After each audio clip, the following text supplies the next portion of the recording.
So today I'm going to show you guys my book collection. I'm also going to give a couple of book recommendations and just a how-to into getting back into reading. Now, the second row here is my book collection. It seems quite small. There is another row behind the front rows here of books, and also I have given away some of my books. So this is not all the books I've read in my lifetime. Some of them are books I haven't read yet. Some of them are books I have read, and some of them are magazine and non-fiction books. Like this video, don't forget to like, subscribe, share the video. So I have organized it in a very specific way. Okay, we're gonna get into that. Right at the back here, you've got the books that I have read that I still have the copies with me. It's either I haven't found somebody that would really enjoy these books, or two, I don't want to give them out myself. Like, I want to keep these books. Majority of them that I have kept are non-fiction essay books. Okay, book number one, we've got Othello by William Shakespeare. It's more of a play than a book in itself. I'll say this is a good introduction into Shakespeare, because you'll be able to follow on and know what the hell is going on. Especially once you've read the introduction. And that's one thing I like about the Penguin Popular Classics. They'll give you a nice introduction into the book, so you have all the context available. Funny story about this, there was a time that I had a hyperfixation in book binding, and I wanted to rebind some of the books that I bought secondhand. This is actually Yellowface by R.F. Kuang, but this is Yellowface. Yep, you can see it, Yellowface. So I just got some cotton from Hobbycraft and made this into I made it into a hardback. It was actually paper back when I first received it, which is very funny because I'm not a fan of hardback. You're going to see in my collection that I don't have a lot of hardbacks unless I needed to get a hardback and I didn't have a choice. I would say this is also a good introduction for people who have not read it for a long time. You will be able to keep up with what's going on. I would say there are certain parts of context that you might need to search up on the internet, but when it comes to the actual English and keeping on track with the plot, it'll be okay. I read this in like a day, surprisingly, because I'm a very slow reader. So the fact that I was able to whiz through this and I could tell you what happened in this book is a sign that it's not like an extremely difficult read. Okay, if there's any book in this whole section of books that I have read that you need to get, it's The Girl with the Louding Voice. DeboDiaries. How many times did I call your name?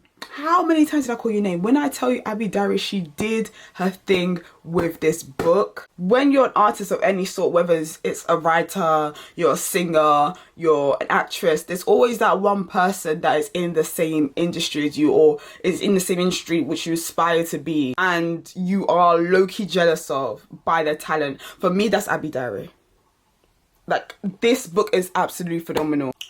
You just got to read it. I'm not trying to waffle on too much because this isn't an advertisement for this book, but just know, 5 stars. I gave this a standing ovation in my room after I finished it. The rest of these are non-fiction essay books. Let's just go through them by series. So we've got Angela Davis, Woman, Race and Class. Angela Davis, Woman, Culture and Politics. This book, I don't know why it's so hard to get hold of it in the UK. Like, this is the sequel to Woman, Race and Class. I feel like these two are really good introductory books. Actually, no, this shouldn't be read without this. This was an easier read than this, right? But this book in particular, Woman, Race and Class, is a bunch of essays. I feel like it's a really good introduction into feminist literature. So if that's something that you're interested in getting into, even if you're not interested in feminism, I definitely believe everyone should read. Everyone should at least like read an essay from this book. Audre Lorde, Sister Outsider. Now, one of the essays in this book, The Master's Tools Will Never Dismantle the Master's House, is probably Audre Lorde's most famous essay. Mainly because the title, people love to quote it a lot. I do believe people like misquote it as well. They love to take the meaning out of it and just run with it into a whole different context, but that's a whole nother conversation for another day. But this book as well is also a good introduction into feminist literature. Another thing that you're going to realise a lot in the collection of books I have, a lot of them are Penguin books, or like under the Penguin house. There's like Penguin Random House, Penguin Classics, but yeah, you're gonna see the Penguin logo a lot. By the way, this is a penguin. This is Inosuke from Demon Slayer. This doesn't even look like, but you, boarhead, pighead. Sorry baby, sorry baby. That's not even mine. Boo. Right. All About Love by Bell Hooks. There's a certain time on TikTok. I'm not on TikTok anymore, but there was a certain time on TikTok where everybody and their mother was talking about this book. And honestly, I see why. I hear why. This challenged me in ways that were extremely discomforting for me. Especially the conversation surrounding children and the way in which we address children, the way in which we treat children, quite similarly to the way we treat women. And I need to do a lot. This book made me realize I need to do a lot of healing in that department. But it's actually a series, so it goes All About Love, then Salvation, then Communion. It's a trilogy. I think it's an anthology trilogy, they call it. Do as you wish. But I would say All About Love was probably like the best book, and there's a reason why. Like, it's the most it's the most known book out of the whole trilogy.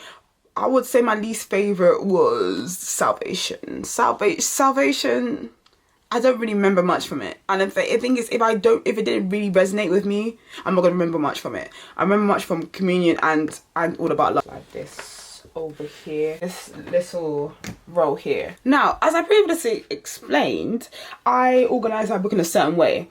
I call it efficient rearrangement. You guys are going to call it segregation. Why? Because these are all the books of all the black authors that I have in this section.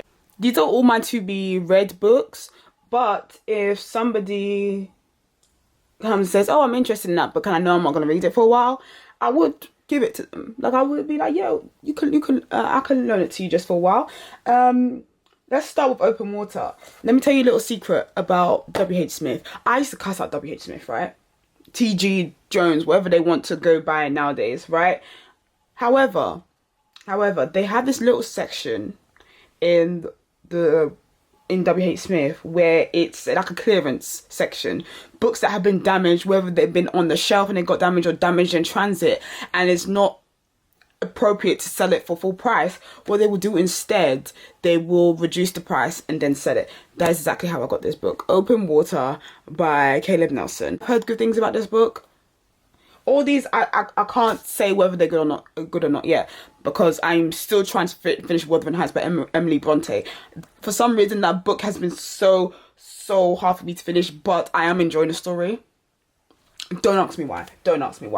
Toni Morrison, Beloved. This is also some of the books that I got. One of the books that I got when I had to have a fixation on classics and buying classics. I am reading a classic right now.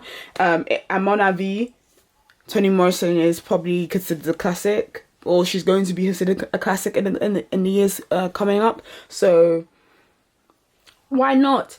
HMV does this like 2 for £9 book like section in their shops, and Beloved was part of that 2 for £9, so I got it. What's next? 7 Days in June. I'm probably gonna pick this one up next because I haven't read like a proper romance book in a while, and I thought romance books are very easy. Here's another tip: if you find it hard, especially if you're a girly, you're a girl, or you're right, and you're having a hard time getting back into the books, romance books is usually the way to go to like ease yourself back into reading. For some reason, like the recent romance books are quite easier reads. However, but there is a lot of smut. There is a lot of spice. There is a lot of like, they're really getting it in. And if that's not your cup of tea, then go for like the young adult romance books. One book I could recommend right now, Excuse Me While I Ugly Cry. There's no like spice in that because it's based on teenagers. I don't think you're gonna find like any romance books with adults, like grown adults, and there is no form of spice, which I think is quite problematic in itself, but that's a whole conversation for another day. Half of Yellow Sun. I haven't read one of her books yet, so I feel like this would be like a good introduction, and apparently this is a really good book. In case you couldn't tell by my accent, I am British, but I'm also black. I realised I don't really know a lot about Black British history as much as it pertains from the 1940s onwards. I know about the Windrush generation, and that's pretty much it. So this is going to help me start my research into like understanding more about Black British history. I know the absolute dichotomy of it. So you have like the non-fiction book, then you just got another book calling someone a scare. Yeah, I know. One thing I'm also gonna realize about me, I try to get a whole variety of genres. I don't try to like stick to one genre. That's another very important tip as well. Make sure that you are not sticking to one genre, even though you may feel like a task to read the book. Get like a small thin short story book of like 200 pages from another genre, just so that you can diversify your reading. Keisha the Skep by JLB. This used to be a banger back in the day. Apparently everybody and their mums used to read this. When I say everybody and mums, I'm talking about the Black British girlies. Apparently they used to read this. Apparently, allegedly, I don't know. Okay, and this section here is a continuation. Let me slide that out. That doesn't belong there. That pissed me off. Here's a continuation of books by Black authors. We have the autobiography of Malcolm X. I started reading this when I was in year 10. But because it was the library and I'm a slow reader, I do also have a learning disability, so that's really like, that really does get to me. And you had a certain amount of time to read it. Then there's that I couldn't be asked to go back and keep on renewing my lending time. So just like I gave up after a little bit of it I did read was actually really good. So I will get to finishing this one day. It's on my to be finished. This is the only book I had that's on my to be, that I've started in my to be read that I haven't actually finished it. But that's also not a good habit to get into. Like try and actually finish the books that you start. It builds a little bit of discipline. But also books should be there for you to enjoy. Just don't stop. Don't stop.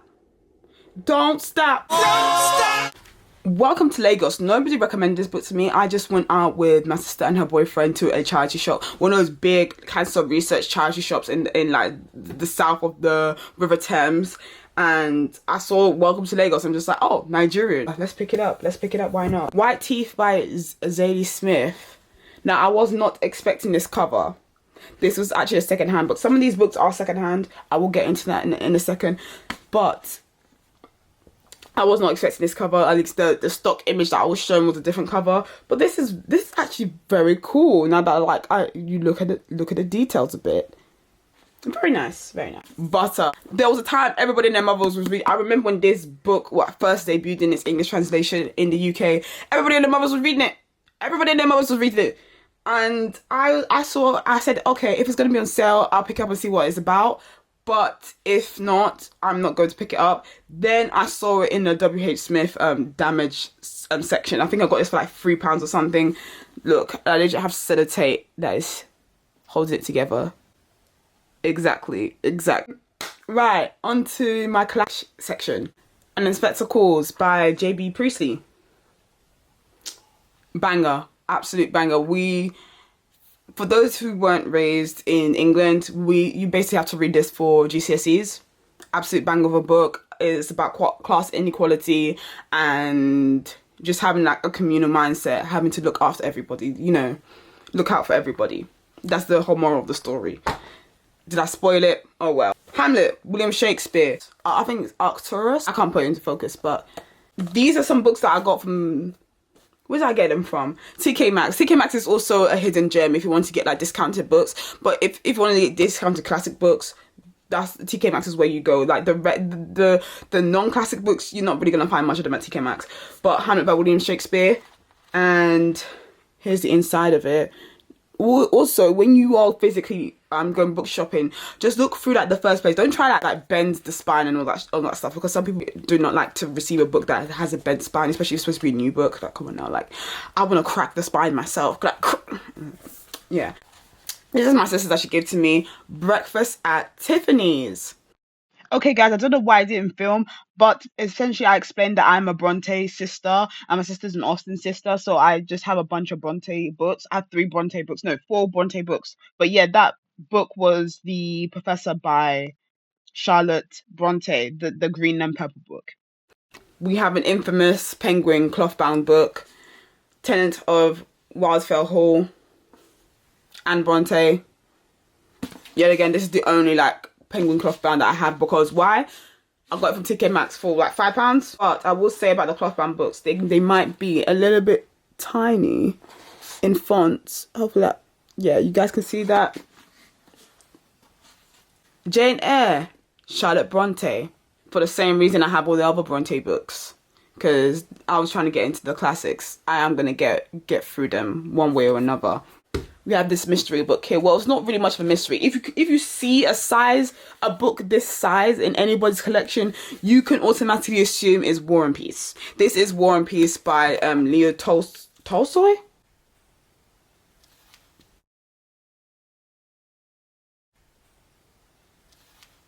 I'm a reader, but I'm here butchering everybody's names. I am so sorry. There. It is actually a vintage classic, but this is also one of the books I decided to rebind because it came used and it was in piss poor condition. So, well, the cover was in piss poor condition. It was a paperback, so I turned it into hardback, and now it's a hardback rebinded book. Over here we've got a couple of non-fiction books. We've got the most important non-fiction book of all time, the English Dictionary. Very extremely underrated book, because people just love using buzzwords and throwing out any words that they want to use just to make themselves sound smart, but instead they sound pretentious. But if you don't get any book from this collection, get the dictionary, because even if you don't read, you're probably gonna need it. Or at least use the dictionary on your phone. Don't be scared. That's another tip. Do not be scared to search up words when you're reading. Ever feel embarrassed about searching up words, because that is how you learn driving, the essentials. This is if I ever decide to get driving lessons and get my driver's license. It's not looking like that in the next 5 years. I'm not gonna lie. Shh, don't tell my parents. Edward Enninful, A Visible Man. I saw this on Oxfam. Where? Notting Hill. Portobello Market area, and Oxfam. It was only like £5, £6. Let me. Yeah, it was £6. It was £6, and it was in good condition. So I was like, okay, let me get it. Edward Enninful. He was also the chief editor of Vogue at the time. I really liked what he did with British Vogue. I feel like his version of British Vogue was the best we've seen in a while. Speaking of devil, I have 5 copies of Vogue. All of different editions. British Vogue October edition with Ray as the cover. My sister bought it because she wanted the notebook that came with it. She didn't really want to read Vogue, so I took it. Michaela Cole September edition. I got it because of Michaela Cole. This is Vogue France. I did go on holiday to France. It was a 3-day trip.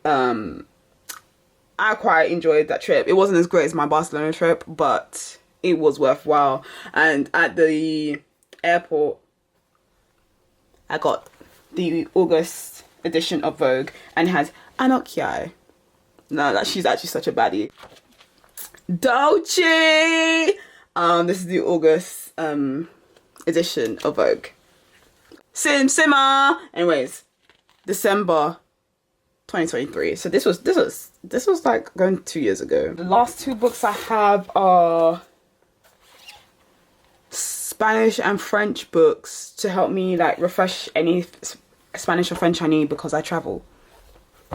A couple of extra tips. For some reason, some of the books that people say that, oh, these are poorly written books, are actually some of the best books to kind of like get back into reading. I'm not saying those are the only books.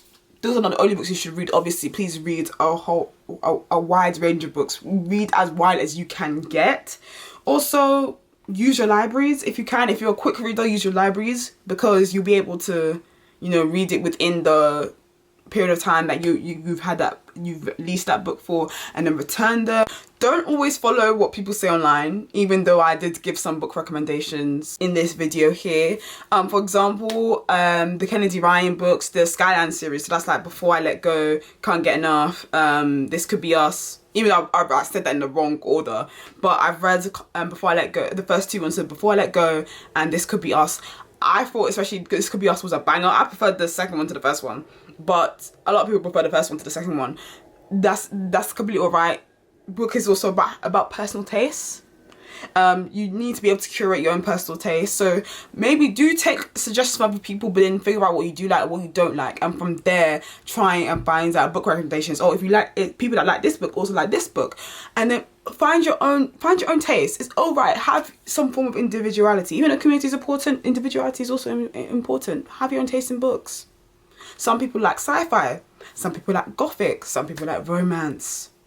Just because you don't like a certain genre of books doesn't make you less than, doesn't make you weird, it doesn't make you a pick-me, because we all know everybody's throwing around that word. Also diversify your authors. Even though I had a whole section dedicated to black authors, I've still read books by white male authors, white female authors, Asian authors, mixed race authors. Like, do not stay in one race of authors. Try also to read books from people from different parts of the world. Butter, I'm pretty sure, let me double check. Yes, the author of Butter is a Japanese person.